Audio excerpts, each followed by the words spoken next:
He didn't even get to suit up for games on Saturday, but he was our huddle group leader, and he was one of the neatest guys I'd ever met. He said what he had done the first day we were there, he said, we're going to have a motto for the week that we're here together. Going to have a group motto, huddle group motto. And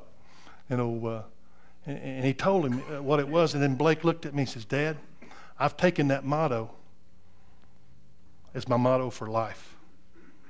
Every man needs a motto to live by. He looked at me right in the eye and he said, I'd rather be known as a simple man of God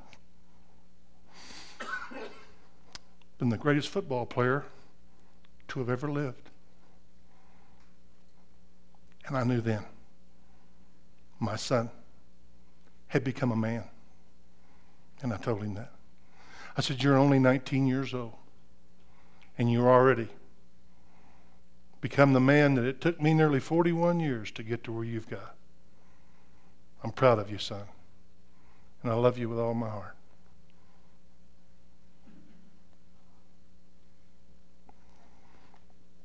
When I think of Blake today, I think of all those special times that him and I had, that him and my wife had, my daughter. But he left me something. He left me a legacy. That wasn't the way it's supposed to be. I was supposed to leave him one. Here's part of it. Listen to these words, then I'm finished. Build me a son, O Lord, who will be strong enough to know when he's weak and brave enough to face himself when he's afraid. One who will be proud and unbending in honest defeat, and humble and gentle in victory. Build me a son whose wishbone will not be where his backbone should be. A son who will know thee and to know himself is the foundation of knowledge. Lead him, I pray, not in the path of ease and comfort, but under the stress and spur of difficulties and challenge. Here let him learn to stand up in the storm. Here let him learn compassion for those who fail. Build me a son whose heart will be clean, whose goal will be high.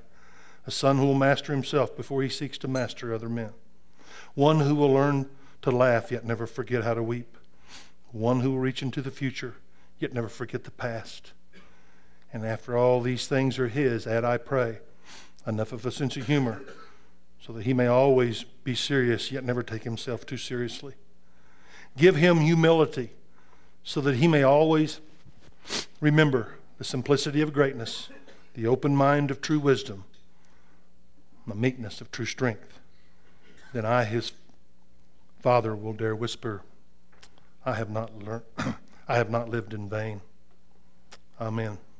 The name of that piece is A Father's Prayer for His Son, written by General Douglas MacArthur. Right before the general